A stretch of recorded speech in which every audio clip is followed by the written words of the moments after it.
आर्ने slot master class. जब सभी लोग आर्ने स्लॉट को डाउट कर रहे थे, सभी लोग ऐसा बोल रहे थे कि इंटर लिवरपूल को आराम से हरा देगा, 3 गोल होंगे, 4 गोल होंगे, 2 गोल होंगे।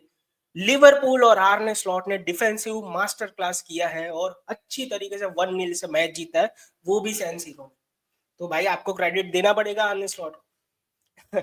मैं ऐसा नहीं बोलने वाला। Again win is a win. अच्छा परफॉर्मेंस था, ओके परफॉर्मेंस था, good win for our future. आप ऐसा कह लो कि अगर आपको यूसीएल में नेक्स्ट राउंड में क्वालिफाई करना है, टॉप 8 में फिनिश करना है, it was a crucial win. बहुत सारे प्लेयरों ने बहुत अच्छा परफॉर्मेंस दिया, वो भी मैं बोलूंगा। मगर अगेन यहाँ पे आप ऐसा नहीं कह सकते कि it was a brilliant move.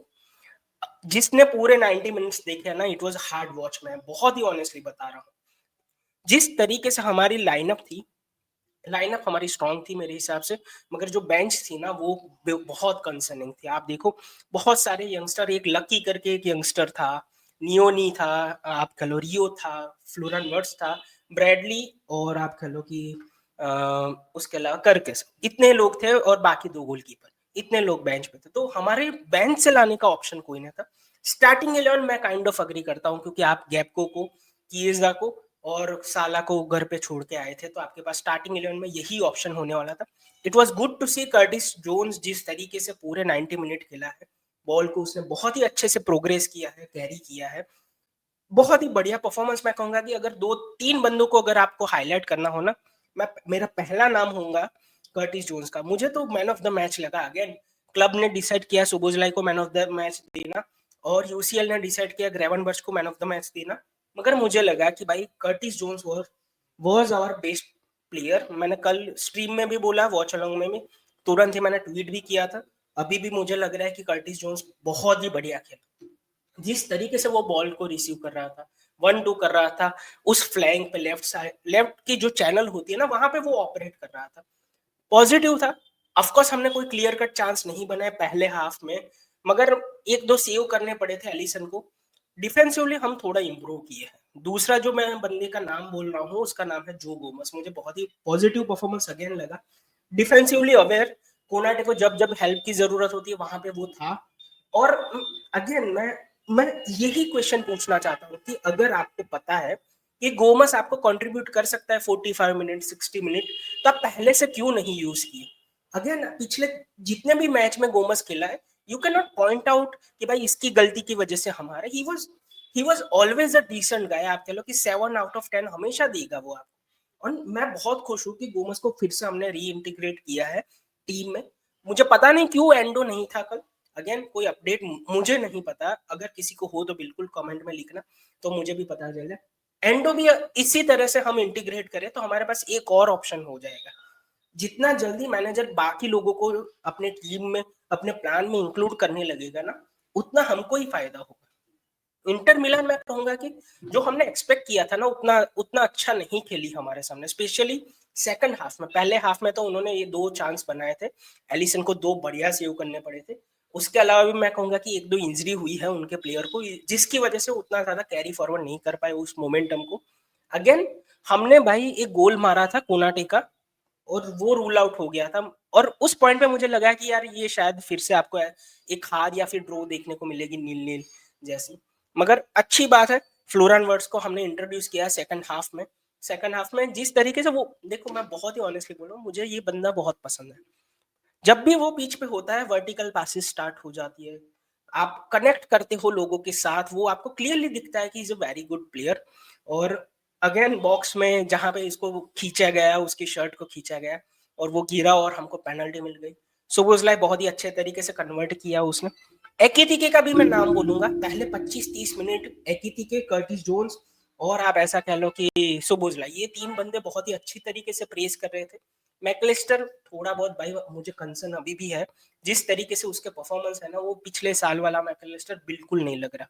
ग्रावनबर्च okay performance, Van Dijk okay performance, Ibou Konate इस सीजन से जैसा जा रहा है ना, उससे बहुत इंप्रूव किया। कल वाले मैच में डिफेंसिवली अच्छा लगा, मगर अगेन एक ही गेम है भाई, मैं उतना ज्यादा हाइप नहीं करना चाहता उसको। तो ओवरऑल हमने ठीक खेला। जहां पे मुझे लगा कर्टिस जोन्स, एकिटिके और गोमस मुझे बहुत बढ़िया लगे, मतलब एवरेज से थोड़ा ज्यादा ज्यादा एफर्ट दिखा उन लोगों का। एक और मैं चीज़ बोलना चाहता हूँ यहाँ पे, मुझे एक ही चीज़ नेगेटिव लगी इस पूरे परफॉर्मेंस में, क्योंकि देखो, जब आप तरस रहे हो ना पानी के लिए और आपको कुआँ मिल जाता है, आप हमेशा खुशी होते हो, तब आप कंप्लेन नहीं कर सकते। मगर फिर भी मैं अभी कंप्लेन कर रहा हूँ कि भाई इज़ाक किस तरीके से ये मैनेजर इज़ाक को इन्वॉल्व करेगा इस स्क्वाड में, मुझे नहीं पता चल रहा। कल भी आप देखो उसको स्टार्ट मिला था विद एक्टिविटी, उतना ज़्यादा मुझे नहीं लगा। उस पे जब फाउल हुआ ना तब मुझे पता चला कि पिच पे हम, वरना तो उतना दिखा ही नहीं भाई। सेकंड हाफ में उसने ट्राई करने की कोशिश की, एक बॉल जीता, वहां से शॉट भी लिया उसने, मगर इट वाज, आप कह लो ना कि नॉट टिपिकल ईजाक, या फिर ईजाक वी नो फ्रॉम न्यूकासल। शायद आर्ने स्लॉट के जो कमेंट है ना कि हमको मर्फी जैसा प्लेयर चाहिए, पता नहीं भाई, जिस तरीके से वो बहुत ही ऑनेस्ट बंदा है, हर बार जो उसको लगता है बोल लेता है, मुझे तो लगता है क्या हम मर्फी जैसे प्लेयर के पीछे ना जाए तो सही है। इसाक का जल्दी से इम्प्रूव करना पड़ेगा। उसके अलावा ब्रैडली का भी सही परफॉर्मेंस है जब उसको इंट्रोड्यूस किया गया।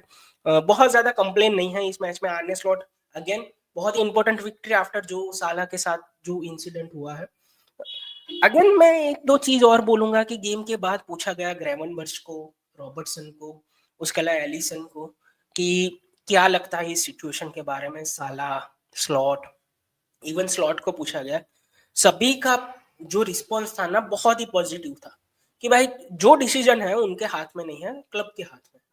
अब जो डिसाइड करेगा क्लब करेगा, मगर they want to play with Mohamed Salah, they want Mohammad साला हमारे क्लब में ही रहे, उनका सपोर्ट है। वैसी वाली बात है कि भाई गलती सबसे होती है।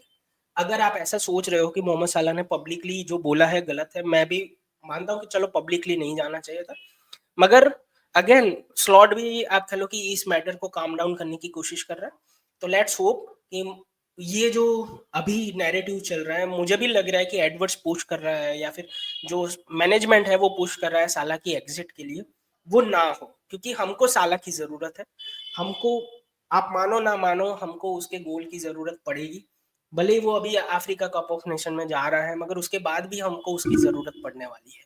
तो आई होप कि ये मैटर जल्दी से रिजोल्व हो जाए। बहुत ही अच्छी विक्ट्री।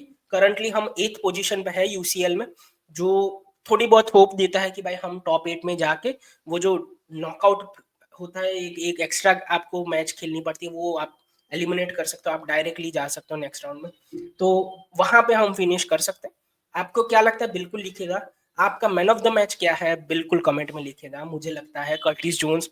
मैंने भाई कर्टिस जोन्स को कल ऐसा बोला, कर्टिस जोन्स सीडान है, कर्टिस जोन्स काका है, लोग ऐसी कमेंट कर रहे थे। तो बहुत ही बढ़िया परफॉर्मेंस, अगर आपने मिस किया हो यू कैन डेफिनेटली, मैं तो ऐसा कहूंगा, रिकमेंड करूंगा। इतनी अच्छी मैच ना होने के बावजूद भाई आप एक बार देख लेना, मुझे कर्टिस बहुत अच्छा लगा। मिलते हैं नेक्स्ट वीडियो में, तब तक के लिए गुड बाय, टेक केयर। अभी तक लाइक वाइक नहीं किया तो भाई कर दो यार, हमारी चैनल 5000 के करीब है, सब्सक्राइब कर दो अगर नहीं किया हो। हाइप का बटन होता है, हाइप कर दो। मिलते हैं।